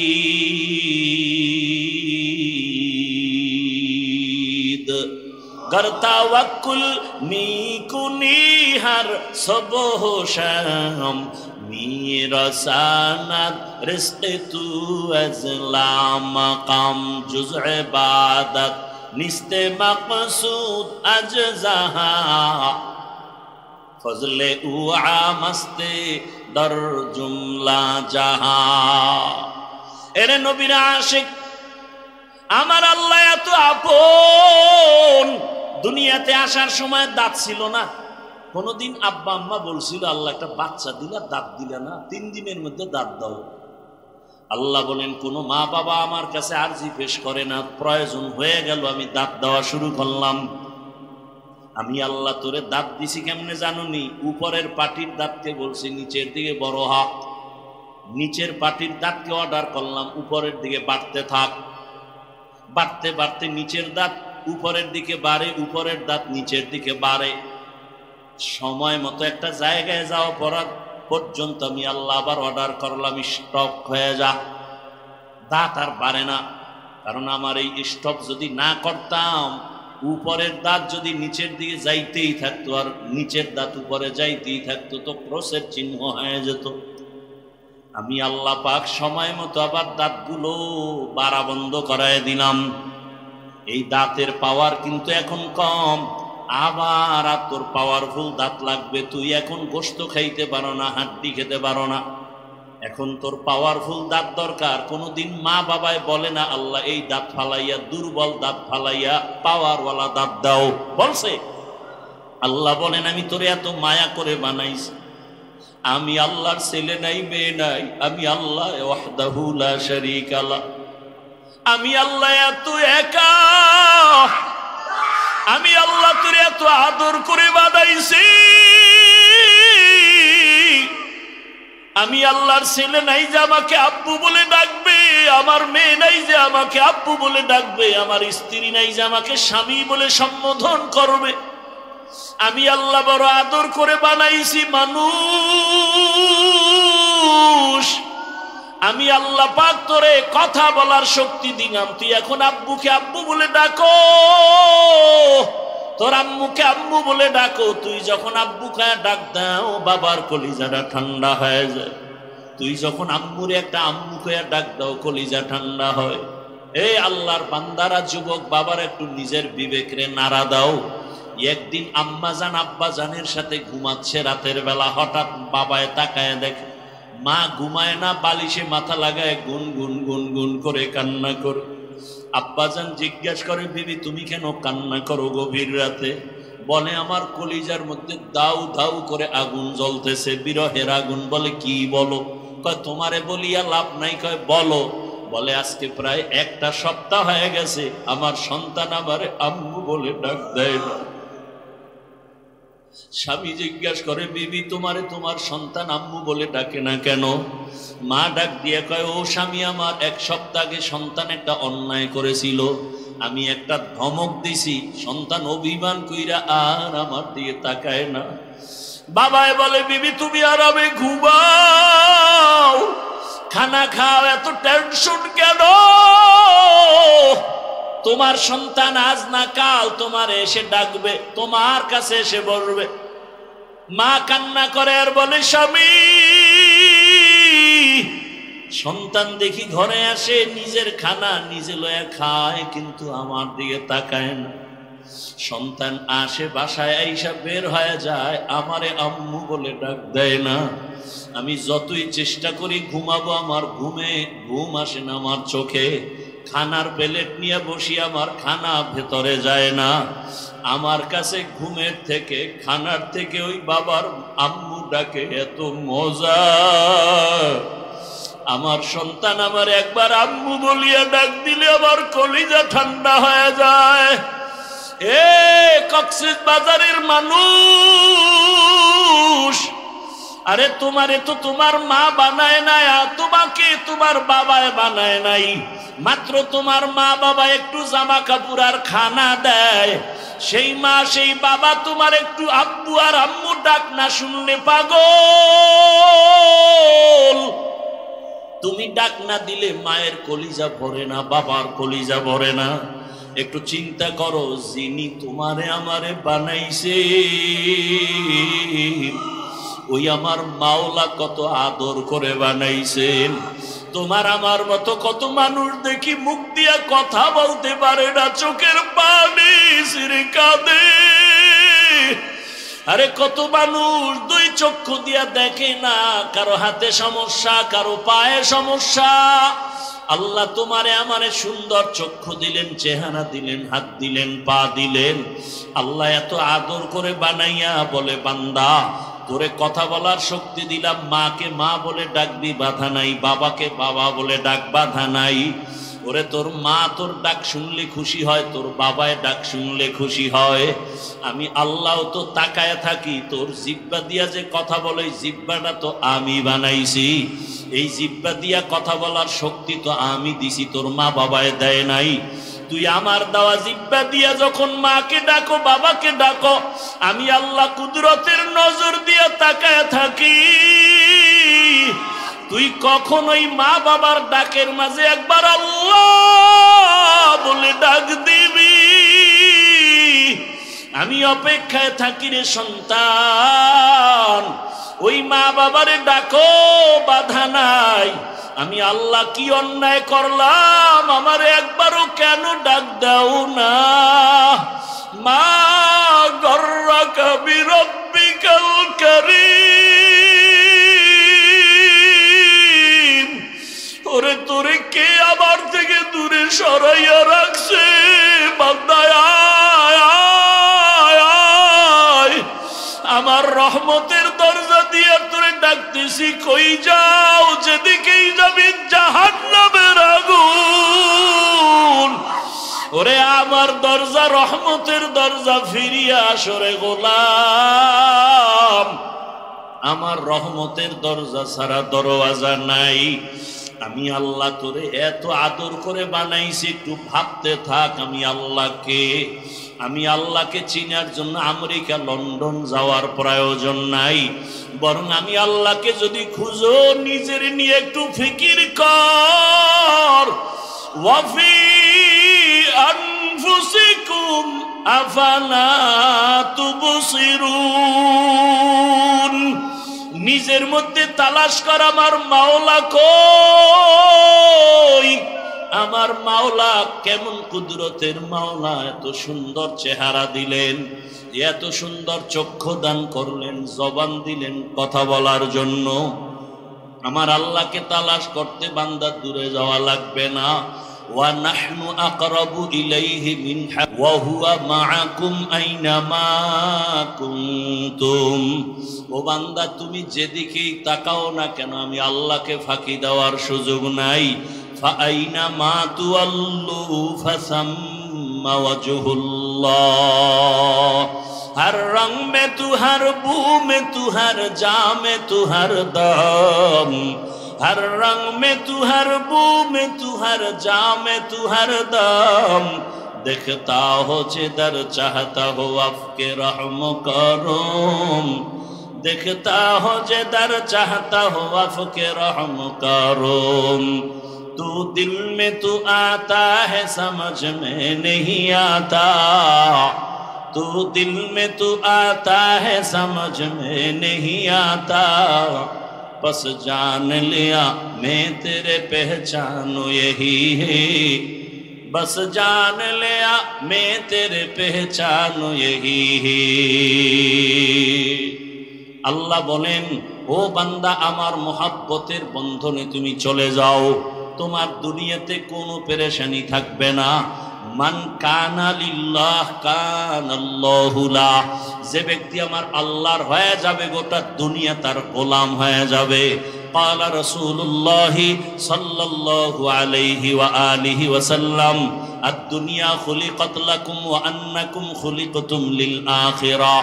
নবীজি বলেন, দুনিয়ার সব কিছু তোমার আমার গোলাম, আর তোমাকে আমাকে আমার আল্লাহ বানাইছেন তার গোলাম। আল্লাহ পাক বলেন, ওয়ামা খালাকুতুল জিন্না ওয়াল ইনসা ইল্লা লিয়াবুদুন। মা খালাকুতুল জিন্না ওয়াল ইনসি বাখা জুজ ইবাদাত নিস্তে মাকসুদ আজ্জাহা। আল্লাহ তাআলা বলেন, আমি মানুষ আর জিনকে সৃষ্টি করি নাই। আল্লাহ বলেন, হ্যাঁ করেছি, একটা কাজের জন্য, ইবাদতের জন্য। বলেন কার ইবাদত? জোরে বলেন, আল্লাহর ইবাদত। ভালো করে বুঝি, আল্লাহ বলেন আমি মানুষ ও জিন সৃষ্টি করি নাই, হ্যাঁ করেছি ইবাদতের জন্য। আল্লাহ পাক ডাইরেক্ট বললেই তো হয়ে যাইতো, আমি মানুষ ও জিনকে ইবাদতের জন্য বানাইছি। প্রথমে নেতিবাচক আওয়াজ দিলেন, তোমাদের সৃষ্টি করি নাই। এরপরে আবার বললেন, হ্যাঁ করেছি ইবাদতের জন্য। আল্লাহ ঘুরাইয়া বললেন কেন? ফি'লুল হাকিম লা ইয়াখলু আনিল হিকমা, হাকিমের কাজ হিকমত থেকে খালি না, জ্ঞানীদের কাজ জ্ঞান থেকে শূন্য না। আল্লাহ এমন বললেন কেন? মানুষের জেহেন আর অন্তরকে খালি করে ফেললেন। তোমার জেহেন অন্তর খালি করো, তোমাকে বানানোই হয় নাই। এইবার অন্তরে একটা কথাই ঢুকাও, তোমার মৃত্যু পর্যন্ত জীবনে কাজ একটা, আর কোনো কাজ তোমার দুনিয়াতে নাই। ওই একটা কাজের নাম হলো ইবাদত। কাজের নাম কি? এবার বুঝার চেষ্টা করেন ইবাদত কি, ইবাদত কেন, ইবাদত কিভাবে। এই অনেকে মনে করে ইবাদত মানি তসবিহ হাতে নাও, পাগড়ি লাগাও, মসজিদে যাও, জিকির করো, তেলাওয়াত করো, ইবাদত শেষ হয়ে গেছে। না না, ভালো করে বুঝবেন ইবাদত কি, ইবাদত কেন, ইবাদত কিভাবে। এই তিনটা প্রশ্নের জবাব দিয়ে মুনাজাত হয়ে যাবে। ধৈর্য হবে তো ইনশাআল্লাহ? আল্লাহ কবুল করেন। আরো আস্তে করে বল, ইবাদত কি, কেন, কিভাবে বলার আগে আয়াতটার উপরে আরো 2-4 মিনিট কথা। আল্লাহ তাআলা বললেন আমি মানুষ ও জিন বানাবার একমাত্র কারণ ইবাদত।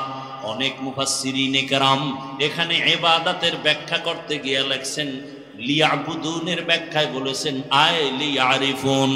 আরাফা ইয়ারিফু থেকে মারিফত, মারিফত মানে আল্লাহর পরিচয় লাভ করা। মারিফত মানে কি? কথা বলতে হবে। মারিফত মানে আল্লাহর পরিচয় লাভ করা। তাহলে আয়াত কি হইল এখন? ইবাদত মানে মারিফত অর্জন করা। তো আয়াতটা কেমন হবে? বলে ওয়া মা খালাকতুল জিন্না ওয়াল ইনসা ইল্লা লিয়ারিফুন। ইবাদত মানে মারিফত, মারিফত মানে পরিচয় লাভ করা। কার পরিচয়? এখন প্রশ্ন, আল্লাহ যদি মারিফতের জন্যই আমাদের বানায় থাকেন, তাহলে ইবাদত শব্দ না বলে ডাইরেক্ট মারিফতের শব্দ দিয়ে বলতেন লিয়ারিফুন। ব্যাখ্যায় গিয়া কেন আর মারিফতের কথা? আল্লাহ তাআলা ডাইরেক্ট যদি বলতেন আমি মারিফতের জন্য সৃষ্টি করেছি, আরে এখানেই তো আল্লাহর কুদরত, এখানেই তো বালাগাত ফাসাহাত, এখানেই তো আল্লাহর কথার অলংকার। আল্লাহ কেমন কুদরতের মালিক। এক একটা শব্দ দিয়া বান্দা গবেষণা করো, তোমার জীবন চলে যাবে আমার মাওলার জ্ঞানের সীমানা তুমি খুঁজে পাবা না। ইলমে রায়ে জাজু করদান বেহিসাব, খলকে রাদা দান জওয়াবে বা সওয়াব, হক নাদারত দোস্তে খলকা জারেরা, লিস্তে ই খসলত একে দিনদারেরা। আল্লাহ তো আলিমুল গায়বি ওয়াস শাহাদা, আল্লাহ তো গায়বের মালিক। আল্লাহ তো জানতেন আখিরি নবীর উম্মতের শেষ দিকে অনেক ভেজাল শুরু হয়ে যাবে। একদল মানুষ মাইক লইয়া চিল্লায় বলবে মারিফত বলতে কিছু নাই। এইরকম বলনেওয়ালা আপনাদের জানা মতে কেউ আসেনি এই যুগে? সত্য কথা স্বীকার করবেন না? মারিফত বলতে কিছু নাই। আল্লাহ তাআলা বুঝাইলেন আরে উপরের কাভার দেখা তুমি নির্ণয় করিও না ভেতরের হালাত। এই যে বয়ানে উঠার আগে আপনাদের মতো লিসাবের ছেলে বয়ানে আসবো, কলা দিছে, কলা, ওই কলা আমার খুব প্রিয় কলা, বা ঢাকায় বলে বাংলা কলা, দুধ দিয়ে খায় গাভীর দুধ কলা, কোথাও কুবরি কলা বলে, খুব মজার। আপনাদের এই এলাকায় এটা বেশি পাওয়া যায়। তো আপনারা বাজারে গিয়ে দেখবেন কলা কিনতে গেলে কলার উপরের যেই বাকলটা আছে, কাভারটা আছে, এটা কালো দাগ পরে মনে হয় পচে গেছে, তার মানে ভিতরের অংশ খারাপ। আপনারা কখনো দেখছেন উপরের পুরা কাভারটা কালো পচা, কিন্তু ভেতরটা টোটালটাই ফ্রেশ? দেখেন নাই? তাহলে উপরের কাভার দেখা নির্ণয় করিও না ভেতর খারাপ।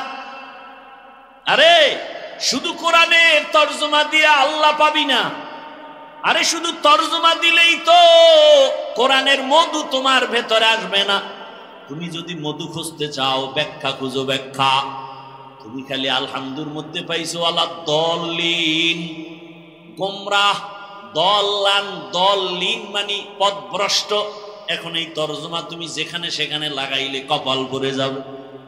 কেমনে কয় অদ্দুহা ওয়াল্লাইলি ইযা সাজা মা ওয়াদ্দাআকা রাব্বুকা ওয়া মা ক্বালা ওয়ালাল আখিরাতু খায়রুল লাকা মিনাল উলা ওয়ালা সাওফা ইউতিকা রাব্বুকা ফাতারদা আলাম ইয়াজিদিকা ইয়াতীমান ফাআওয়া ওয়া ওয়াজাদাকা দাল্লান ফাহাদা।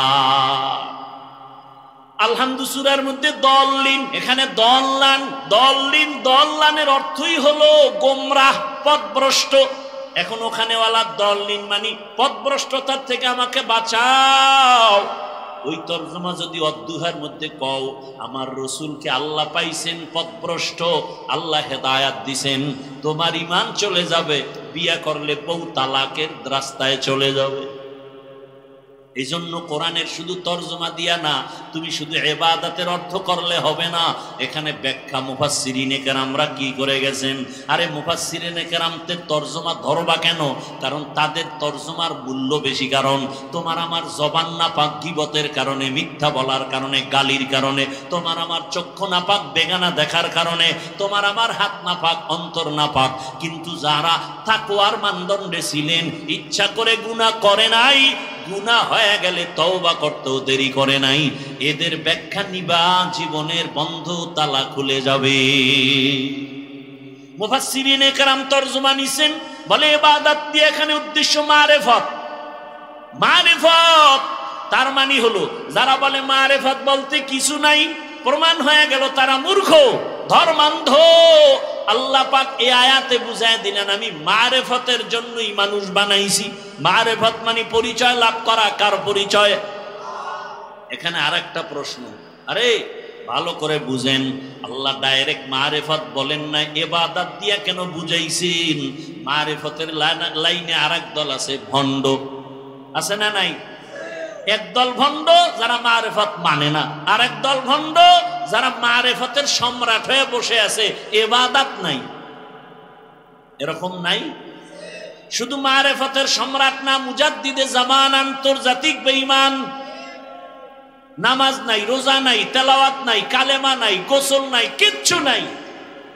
আল্লাহ বুঝাই দিয়েছেন ইবাদতের মাধ্যমেই মারিফত। মারিফত যদি অর্জন করতে চাও, ইবাদত ছাড়া মারিফত অর্জন হবে না।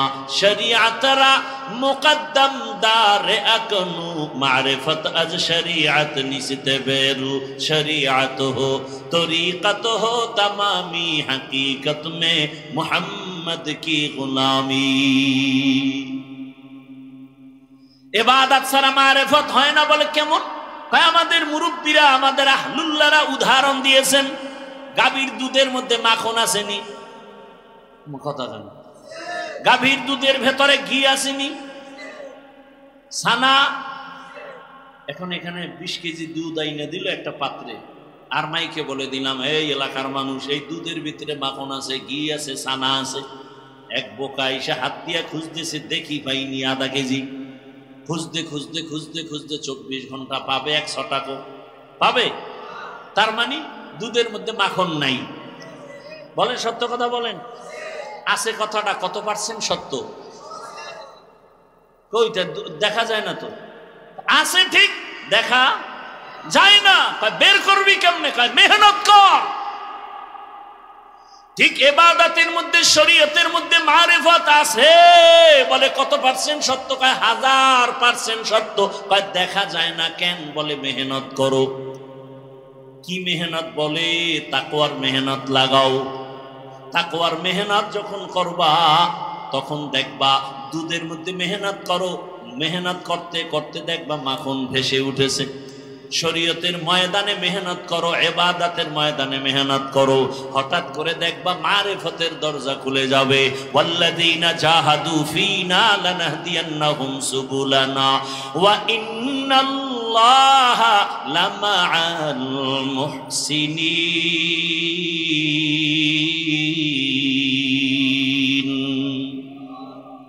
আল্লাহর মোহাব্বত নিয়ে বান্দা ময়দানে আগাইতে থাকো, চেষ্টা করে যাও। আস-সা'য়ু মিন্নি ওয়াল ইতমামু মিনাল্লাহ। চেষ্টা যদি করার মতো করতে পারো তাকওয়ার লাইনে, দেখবা আল্লাহ একটা রাস্তা খুলবেন না, সুবুলানা আই তুরুকানা, অনেক রাস্তা খুলে দিবেন। রাস্তা একটা না, অনেক। যেই কোন রাস্তা দিয়ে দৌড় দিবা, সামনে গিয়ে দেখবা জান্নাতের দরজা খুলে যাবে। ইমামে আবু হানিফার দরজা দিয়ে ঢোকো, দেখবা ওখানে সামনে আগাইতে আগাইতে সিরাতাল মুস্তাকিমের সাথে মোলাকাত। ইমাম শাফিঈ রাহমাতুল্লাহ আলাইহির মাযহাব মাইনে ওই রাস্তায় ঢুকো, দৌড়াও, দেখবা সিরাতাল মুস্তাকিমের সাথে মোলাকাত। ইমাম মালিক রাহমাতুল্লাহ আলাইহির রাস্তায় দৌড়াও, সামনে গিয়ে দেখবা সিরাতাল মুস্তাকিমের সাথে মোলাকাত। ইমাম আহমদ বিন হাম্বলের রাস্তায় দৌড়াও, সামনে গিয়ে দেখবা সিরাতাল মুস্তাকিমের সাথে মোলাকাত হয়ে যাবে সবাই। কারণ এরা তাকওয়ার ময়দানে নিজেদের জীবনকে সুন্দরভাবে আস্তর করে নিয়েছেন। ওরে আল্লাহর বান্দা, এদের তাকওয়ার কোনো অভাব নাই। ইমামে আজম কি পরিমাণ তাকওয়াওয়ালা, সারা রাত বয়ান করলে শেষ করা যাবে। লাকাদ জানাল বিলাদা ওয়া মান আলাইহা ইমামুল মুসলিমিনা আবু হানিফা। এবার আসেন ইবাদত কি, ইবাদত কেন, ইবাদত কিভাবে, ইবাদত কি? কথার জবাব হলো মানুষের জীবনের প্রত্যেকটা সাইডে আল্লাহর হুকুম বাস্তবায়ন করে চলার নাম ইবাদত। আল্লাহর হুকুম জীবনে বাস্তবায়ন করার নাম ইবাদত। আল্লাহর হুকুম নাই এমন কোন রাস্তা, এমন কোন কাজ মুমিনের নাই। আপনি বাথরুমে যাবেন, সেখানেও আপনার আল্লাহর নির্দেশনা। কেমনে ঘুমাবেন, কেমনে খাবেন, কিভাবে ব্যবসা করবেন, চাকরি করবেন, সব জায়গায় আল্লাহর হুকুম বাস্তবায়ন করেন ইবাদত। দুনিয়াতে যা করবেন সব ইবাদত। এই ইবাদত কেন করব? কেন বলে, ইবাদত করার মূল টার্গেট আমার রবের সাথে মোলাকাত। ইবাদত করার মাকসাদ হলো রবের সাথে মোলাকাত, বিনিময়ে পুরস্কার পাবো, শান্তির ঠিকানা জান্নাত। ফামান কানা ইয়ারজু লিকা রাব্বিহি ফালইআমাল আমালান সালিহা ওয়ালা ইউশরিক বিইবাদাতি রাব্বিহি আহাদা। বান্দা, তুমি আমার মোলাকাত যদি চাও, নেক আমল করো, শিরকের গুনাহ থেকে নিজেকে বাঁচাও। তো ইবাদত কেন করব? রবের সাথে হবে মোলাকাত, বিনিময়ে পুরস্কার পাবো জান্নাত। আল্লাহ তাআলা সে জান্নাত আমাকে বিনা হিসাবে দিবেন। ইন্নাল্লাযীনা আমানু ওয়া আমিলুস সালিহাত কানাত লাহুম জান্নাতুল ফিরদাউসি নুজুলা। ইবাদত কিভাবে করব? মনে চাইছে পূর্ব দিকে ফিরে নামাজে দাঁড়াবো, হবে না। মনে চাইছে উল্টা পাল্টা মন গড়া যাকাত দিব, হবে না। কয় এক কথায় জবাব, ইবাদত কি? জীবনে আল্লাহর হুকুম বাস্তবায়ন করার নাম ইবাদত। কেন করব? রবের মোলাকাত, বিনিময়ে পুরস্কার জান্নাত। কিভাবে করব? এক কথায় জবাব, রাসূলের আদর্শ অনুযায়ী। কার আদর্শ? আর কারো আদর্শ মানা যাবে? রাসূলের আদর্শ পারফেক্ট, পাওয়ারফুল। এক কথায় জবাব, রাসূলের আদর্শই হলো পাক, দুনিয়ার বাকি সবার আদর্শ হলো নাপাক। দুনিয়ার সবার আদর্শ একমাত্র নবীর আদর্শই পাক, দুনিয়াওয়ালাদের আদর্শ নাপাক। কেন? কয় বান্দার চোখ নাপাক, অন্তর নাপাক, জবান নাপাক, ওই বান্দা খায়ও নাপাক। তিন বেলা খাইয়া যারা বিড়ি টানে, মদ পান করে, এদের অন্তর বড় নষ্ট, এদের বিবেক বড় নষ্ট, এদের পাক পবিত্রতার কোনো ভালাই নাই। এরে নবীর উম্মতের দল, রাসূলের আদর্শ দিয়াই জীবনটারে পাক করো। কারণ আমার রাসূল এমন পবিত্র জীবন নিয়ে দুনিয়াতে আসছেন, নবীজির ঘাম থেকে মেশকের ঘেরান। কেমন মায়ার নবী আমার, যেই নবী যেখানে কদম রাখেন ওই জায়গা থেকে মেশকের ঘেরান আসে। ও নবীর আশিক উম্মতেরা, ওই নবীর আদর্শ মানার কারণে মক্কার চূড়ান্ত খারাপ মানুষগুলো এত দামি হয়ে গেল। আল্লাহ তাআলা তাদেরকে দুনিয়ায় জান্নাতের সুসংবাদ দিয়ে দিলেন। জান্নাতের সুসংবাদ পাওয়ার পরেও তাদের মধ্যে এতটা তাকওয়া বেশি যে জান্নাতের সুসংবাদ পাইয়াও তারা জীবনভর কান্না করেছে। আবু বকরের কান্না, ওমরের কান্নার ইতিহাস, সাহাবায়ে কেরামের কান্নার ইতিহাস। এমন কি রহমতের নবীরও কান্না। আম্মা জান আয়েশা রাদিয়াল্লাহু আনহা, যেই মায়ের রাসূলের সাথে 6 বছর বয়সে বিবাহ, 9 বছর বয়সে নবীজির ঘরে আসলেন আম্মা জান আয়েশা। 18 বছর যখন বয়স, আম্মা জানের থেকে রহমতের নবী বিদায় নিয়ে চলে গেলেন দুনিয়ায়। দুনিয়া থেকে বিদায় নিলেন। ভালো করে খেয়াল করেন, আম্মা জানের সাথে নবীর বিবাহ 6 বছরের সময়। 9 বছর বয়সে নবীর ঘরে আসছেন। 18 বছর বয়স যখন হলো, তখন নবী দুনিয়া থেকে বিদায় নিলেন।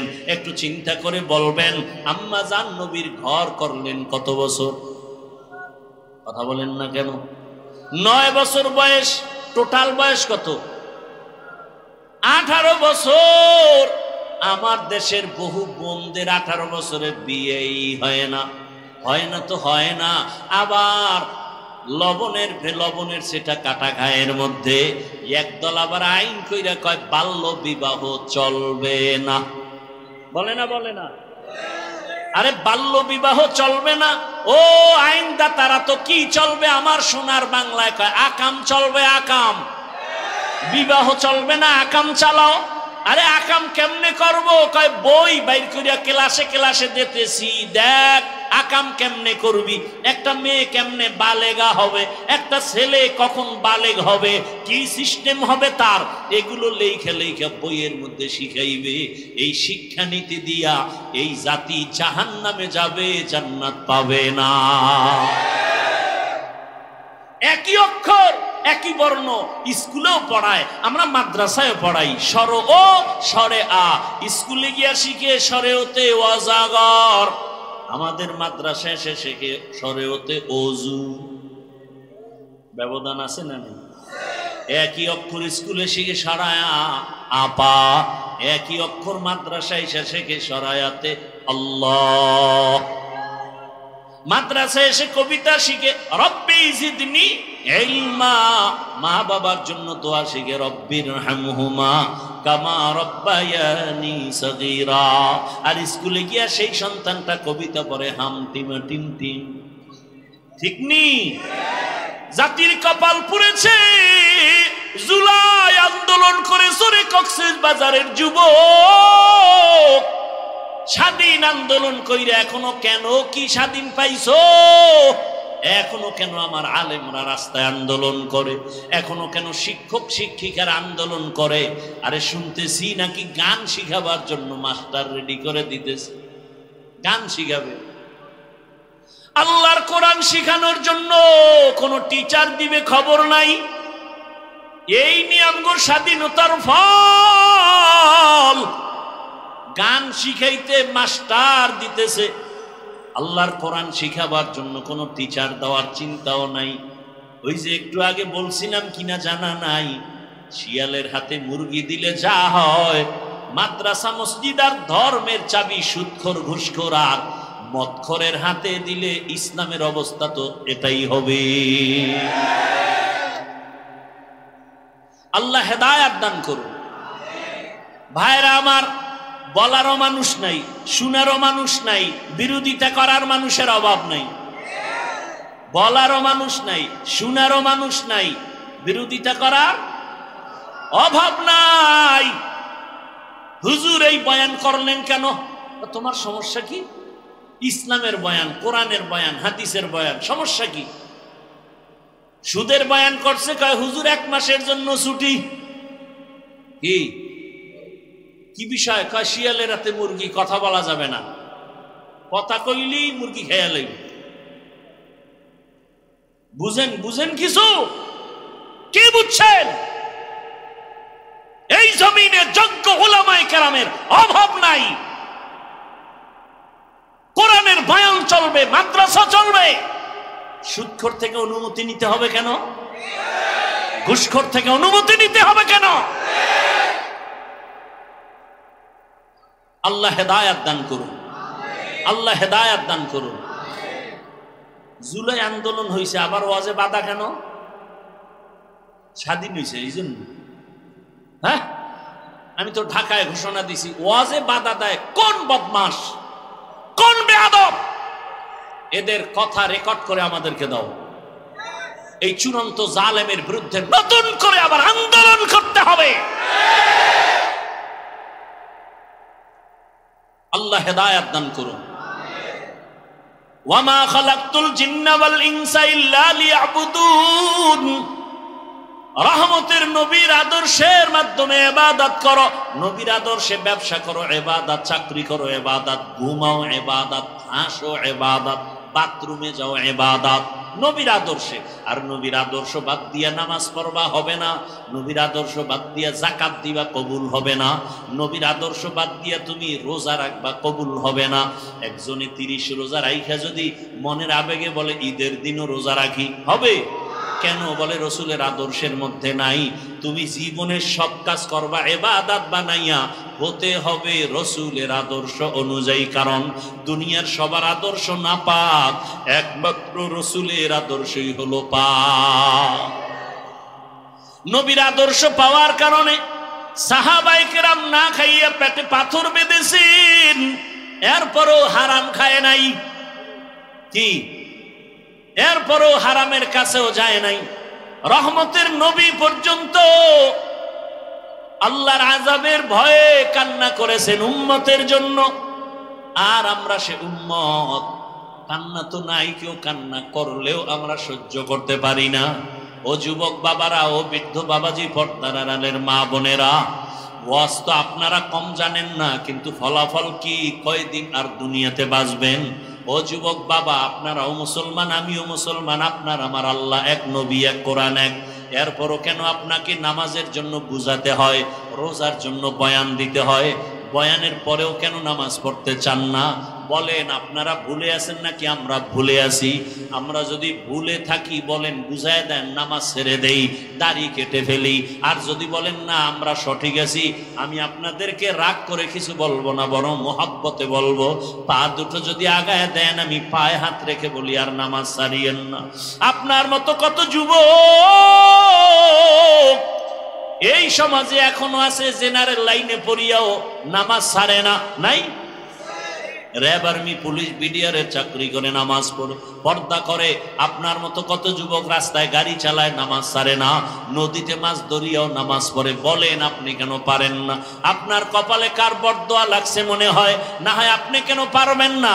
আপনার মতো যুবক র্যাব, আর্মি, পুলিশ, বিডিআরের চাকরি করে, ডাক্তার, প্রফেসর, ইঞ্জিনিয়ার, 5 ওয়াক্ত নামাজ আদায় করে। বলেন, আপনি কেন পারেন না? আপনার মতো যুবক জেনারেল লাইনে থাকিয়া ডিসি, এসপির চাকরি করে, নামাজ পড়ে, পুলিশের চাকরি করে, নামাজ পড়ে। আপনি কেন পারবেন না? মাছ ধরে, নামাজ পড়ে, কৃষি কাজ করে, শ্রমিকের কাজ করে, নামাজ আদায় করে। আপনার কপাল কেন খারাপ? আপনি কেন আজান শুনে মসজিদে যান না? আবার মনে মনে ভাবেন নামাজ না পড়লে সমস্যা নাই। ও আল্লাহর বান্দা, জীবনে তো মন মতো চইলে গুনাহ কম করেন নাই। মনে চাইছে নামাজ পড়বেন না, দাড়ি রাখবেন না, রাখেন নাই। মনে চাইছে পার্কে পার্কে ঘুরবেন, ঘুরছেন। মনে চাইছে বেপরদার আড্ডায় যাবেন, গেছেন। মনে চাইছে সারা রাত দরওয়াজা জানালা বন্ধ করে মোবাইলে জেনা করবেন, হাতের জেনা, চোখের জেনা, অন্তরের জেনা। জীবনের সব গুনাহ করলেন। ও আল্লাহর বান্দা, এখনো কি অন্তরের শখ মিটে নাই? আরো কতবার নামাজ ছাড়লে, আর কতবার পার্কে পার্কে ঘুরলে, বেপরদার আড্ডায় গেলে আপনার মনের শখ মিটে যাবে বলেন? এবং আমাকে এই কথাও বলেন, আপনার হায়াতের বাকি আর কতদিন? এই কক্সবাজার সমুদ্রে কত প্রাণ নিয়ে গেল খবর নাই, বাসের তলে পরে কত প্রাণ চলে গেল খবর নাই। কয়েকদিন আগে দেখেন নাই, একটা ছেলে বিদেশে চাকরি করে আসছে, যুবক, বিবাহিত, একটা মেয়ে, বাচ্চাও আছে, মেয়ে ছেলে তাও জানি না। বাড়িতে আসছে অনেক দিন পরে, স্বর্ণ আর টাকা নিয়া। এয়ারপোর্টে গেছে তার পরিবারের সবাই আগায় আনতে, গাড়িতে উঠলো, যাইতে আনন্দে আনন্দে বাড়িতে রওনা। বাড়ির কাছাকাছি যাইয়া গাড়িটা পানির মধ্যে পড়ে গেল, বাচ্চাও মরে গেল, স্ত্রীও মরে গেল। ওই আল্লাহর বান্দা কান্না করে। মানুষ বিয়া করিয়া সংসার চালায়, খাইয়া না খাইয়া এক জায়গায় থাকিয়া একটা আনন্দ আছে। আমি বিয়ার পরে বাহিরে গেলাম, আমার সে আনন্দ হলো না। আজকে কয়েক বছর পরে আসলাম, টাকা নিয়ে আসলাম, আমার স্ত্রীর অলংকার নিয়ে আসলাম, আনন্দ করব। আমার কপাল কেন এত খারাপ? যে আজ আমার সন্তানটা আমার হাতের উপরে মরিয়া গেল, আমার চোখের সামনে আমার হাতের সামনে স্ত্রী মারা গেল, আমার জিন্দেগি সব বরবাদ হয়ে গেল। এমন একটা দিন নাই যুবকের লাশের খবর নাই। ও বাবা, আজকে তুমি এখানে বয়ান শুনতেছো, আল্লাহ না করুন বুঝাবার জন্য বলি, আগামীকাল এই টাইমে হতে পারো তুমি হসপিটালের রোগী, অথবা আল্লাহ যদি তোমাকে ডাক দিয়া নিয়ে যায়, কোথায় যাওয়া? মা যখন ঘুম থেকে ডাকবে দেখবে শরীর ঠান্ডা বরফ হয়ে গেছে, শক্ত। একটা চিৎকার দিয়া মা বলবে আমার সন্তান দুনিয়ায় বেঁচে নাই। বাবায় কান্না করবে, বাজারে যাবে কাফন কেনার জন্য। কেউ বলবে গরম পানি কর গোসল দেওয়ার জন্য, কেউ বলবে কবর খনন কর। তোমার আমার গায়ের গেঞ্জিটা বেলেট দিয়া কেটে কেটে রেখে দিবে। ঘর থেকে লাশটা নামাইয়া গরম পানির গোসল দিয়া কাফন পরাবে। যখন জানাজার দিকে নিবে, মা জানালা দিয়া চিল্লায় বলবে আমার বাবারে কই না, আমার বাবায় কি আমারে আম্মু বলে আর ডাক দিবে না? আমার বাবার জবানে আম্মু ডাক। বিদায় বেলা একবার আমার চেহারাটা দেখাও, আমার বাবারে তো আর জীবনে দেখতে পারবো না। জানাজা পড়ায় কবরে রেখে সব চলে যাবে, কেউ নাই। তোমার আমার এখন ডানে বামে সামনে পেছনে মাটি, অন্ধকার, কেউ নাই। দুইজন ফেরেশতা আসবে প্রশ্ন করার জন্য, রবের পরিচয় দাও, ধর্মের পরিচয় দাও, রাহমাতুল লিল আলামিনের পরিচয় দাও। ওরে যারা কালেমা না নিয়া কবরের বিছানায় যাইবা, নামাজের আমল নাই, রোজার আমল নাই, এমন বেনামাজি বলবে হা হা লাদরি, আফসোস আমি কিছুই বলতে পারি না, আমার রবের চিনি না, ইসলাম চিনি না, রহমতের নবীরে চিনি না। নবী বলেন সাথে সাথে আমার আল্লাহর কুদরতের আওয়াজ। আল্লাহ বলবে ফেরেশতা এই নাফরমানের ধর, এ দুনিয়াতে আমি কম সুযোগ দেই নাই। আমার দেওয়া পানি, বাতাস, সূর্যের আলো, চাঁদের আলো, নদীর মাছ খাইলো, গাছের ফল খাইলো, আমি আল্লাহর হুকুম মানে নাই। আলেম ওলামাদের বিরোধিতা করত, নিজেও দাড়ি রাখে নাই, অন্যে দাড়ি রাখতো, তাও সহ্য করতে পারে নাই। নিজেও নামাজ পড়ে নাই, অন্যে নামাজ পড়ে তাও পছন্দ করে নাই। আল্লাহ পাক রাগান্বিত হইয়া আওয়াজ দিবে, এর ও কবরটাকে জাহান্নামের সাথে রাস্তা বানাইয়া দাও। একটা না দুইটা না, সাপ এসে কবর ভরে যাবে। আল্লাহ রাগ করে বলবে রে কবরের মাটি, এই নাফরমানের দুই দিক থেকে জোরে জোরে চাপ দাও। এত জোরে কবরের মাটি দুই পার্শ্ব থেকে চাপ দিবে, হাড়গুলো চুরমার হয়ে যাবে। এরে কবরের আযাবের পরে কঠিন আযাব হাসরের মাঠ। যেই হাসরের মাঠে নবী স্মরণ করে হাসরের কথা কান্না করে। আম্মা জান আয়েশা বলে নবী আপনি কেন কাঁদেন? নবী বলেন ও আয়েশা হাসরের মাঠের কথা মনে পড়ে গেছে আমার উম্মত। হাসরের ময়দানে নারী পুরুষ সব উলঙ্গ দাঁড়াবে, সূর্যটা নিচে নেমে আসবে, সূর্যের গরমে মাটি হয়ে যাবে তামা। নাফরমান গুনাহগারের মাথার মগজগুলো টাস টাস করে ফেটে যাবে। ওদিকে জাহান্নামের আওয়াজ, জাহান্নাম চিল্লায় বলবে আল্লাহ বেনামাজি গুলো কই, আমার পেটে দাও, আমার পেটে ক্ষুধা। আল্লাহ বলবে রে জাহান্নাম অপেক্ষা কর, বিচার শেষ করার পরে তোর পেটের খানা দিব বেনামাজি গুনাহগার। জাহান্নামকে ফিরাইয়া রাখা যায় না। আল্লাহ কুদরতি অর্ডার দিবে ৭০,০০০ শিকল গলায় লাগাও, লাগাইয়া ৭০,০০০ ফেরেশতা পেছনে টাইনা ধর। জাহান্নাম সামনে দিকে আসলে বিচার করা সম্ভব হবে না। নবী বলেন গুনার কথা স্মরণ করে জাহান্নামের ভয় এক ফোঁটা চোখের পানি সারিয়া দাও। এক ফোঁটা চোখের পানি যদি সারিয়া আমার মাওলাকে ডাকতে পারো ইয়া আল্লাহ, আমার মতো গুনাহগার এই ময়দানে কেউ নাই। গুনার কারণে আমার হাত না পাক, আমার চোখ না পাক, আমার জিহ্বা না পাক, আমার অন্তর না পাক। মানুষ বলে আমি ভালো, মাওলা তুমি জানো আমি গুনাহগার, জাহান্নামের আসামি। ও মাওলা তুমি আমারে মাফ করিয়া দাও, গুনার কারণে বেজার হইয়া ফিরাইয়া দিও না। রহমতের নবী কাঁদেন, জাহান্নামের শিকল লাগাইয়াও ধরিয়া রাখতে পারবে না। হাসরের মাঠের এমন অবস্থা দেখিয়া নবীরা পর্যন্ত কান্না শুরু করবেন। আদম নবী কাঁদবেন, ঈসা নবী, মুসা নবী, ইব্রাহিম নবী, নূহ পয়গম্বর কান্না করবেন। নিজের চিন্তায় তারা কান্না করে বেকারার হয়ে যাবেন। উম্মতের চিন্তা পর্যন্ত তাদের অন্তরে থাকবে না। জাহান্নামের শিকল দিয়েও ধরে রাখা যখন যাবে না, নবী বলেন আয়েশা তখন আমি আর সহ্য করতে পারবো না, আমিও তখন কান্নায় ভেঙে পড়ে রবের সামনে সিজদায় পড়ে যাব। মুসা নবী নিজের চিন্তায় কাঁদবেন, ঈসা নবী নিজের চিন্তায় কাঁদবেন, আর আমি আল্লাহর সামনে মাকামে মাহমুদে সিজদায় পড়ে কাঁদবো। আমার চিন্তা একবারও করব না, আমি কান্না করব আর একটাই আওয়াজ, আমার উম্মত, আমার উম্মত, আমার উম্মত। ও আল্লাহ আমার উম্মতের তুমি বাঁচাও, আমার একটা উম্মত যেন জাহান্নামের ভেতরে না যায়। আমার আল্লাহ কুদরতের একটু পানি দিয়া ফেরেশতাকে বলবে জাহান্নামের গায়ে ছিটায় দাও। পানি দেওয়া মাত্র জাহান্নাম পেছন দিকে দৌড়াইতে থাকবে।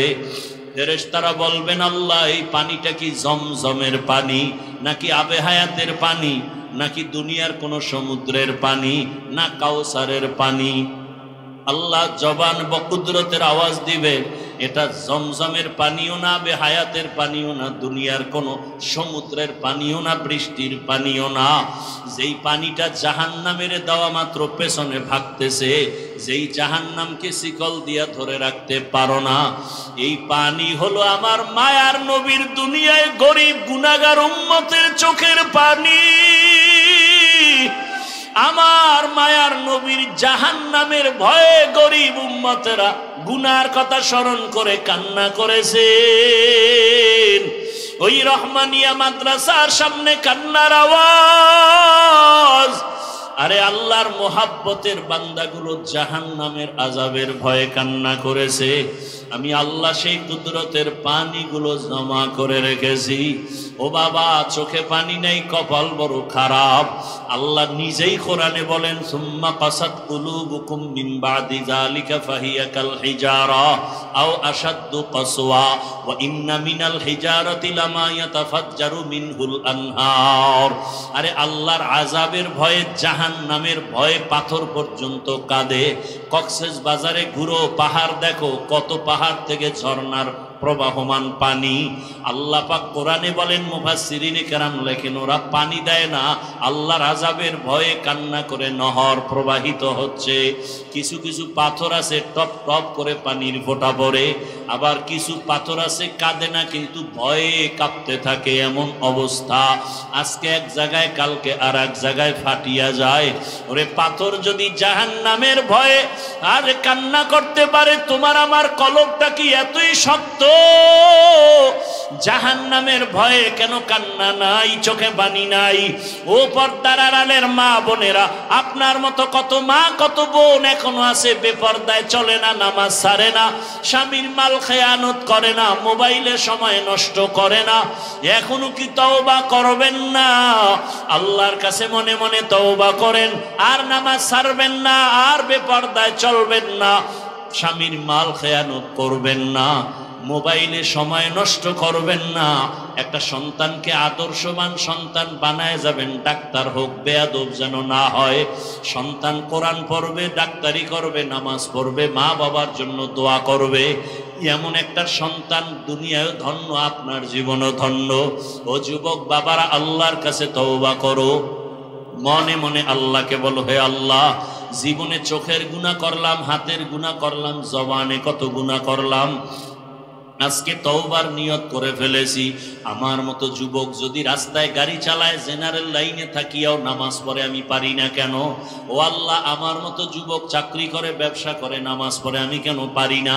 আজকে থেকে তওবা করে ফেললাম, মরিয়া গেল আর নামাজ ছাড়বো না, দাড়ি কাটবো না, বেপরদায় চলবো না। মা বাবার দোয়া নিয়া, শিক্ষকের দোয়া নিয়া, ওলামায়ে কেরামের দোয়া পরামর্শ নিয়ে চলবো। অন্তর যদি তৈরি থাকে, আমার মাওলা তোমার তওবা করা মাত্র গুনাহ মাফ করে দিবেন। আল্লাহ আমাদের অন্তরকে গুনাহমুক্ত করে দেন, তওবাওয়ালা জিন্দেগি আমাদের দান করেন। আলহামদুলিল্লাহি রাব্বিল আলামিন, والصلاة والسلام على سيد الأنبياء والمرسلين وعلى آله وأصحابه أجمعين يا أرحم الراحمين يا أرحم الراحمين يا أرحم الراحمين رب ارحمهما كما ربياني صغيرا اللهم إنك عفو كريم تحب العفو فاعف عنا اللهم إنا نسألك رضاك والجنة ونعوذ بك من سخطك والنار يا حي يا حليم يا عزيز يا كريم بحق إياك نعبد وإياك نستعين اللهم إنا نسألك علما نافعا ورزقا واسعا وشفاء من كل داء اللهم إنا نعوذ بك من البرص والجنون والجذام وسيء الأسقام اللهم ارحمني بترك المعاصي اللهم ارحمني بترك المعاصي اللهم ارحمني بترك المعاصي اللهم إنا نسألك بأن لك الحمد لا إله إلا أنت المنان يا بديع السماوات والأرض يا ذا الجلال والإكرام يا حي يا قيوم أي الله قدرتের নজর দিয়ে দেখেন আপনার দরওয়াজায় আমরা গুনার বোঝা নিয়ে হাজির। ওলামায়ে কেরাম, মুরব্বী, হাজী সাহেব, কত ব্যবসায়ী, কত চাকরিজীবী, কত যুবক, ছাত্র ভাই, কত পর্দার আড়ালের মা বোনেরা আপনার দরওয়াজায় হাজির। আয় আল্লাহ, দুনিয়াতে আসিয়া গুনাহ করে ফেলেছি শয়তানের ধোঁকায়। আজকে গুনার কারণে আমার হাত না পাক, আমার চক্ষু না পাক, আমার অন্তর না পাক, আমার জবানটা না পাক। আয় আল্লাহ, এই গুনাহ নিয়ে কবরের বিছানায় যেতে চাই।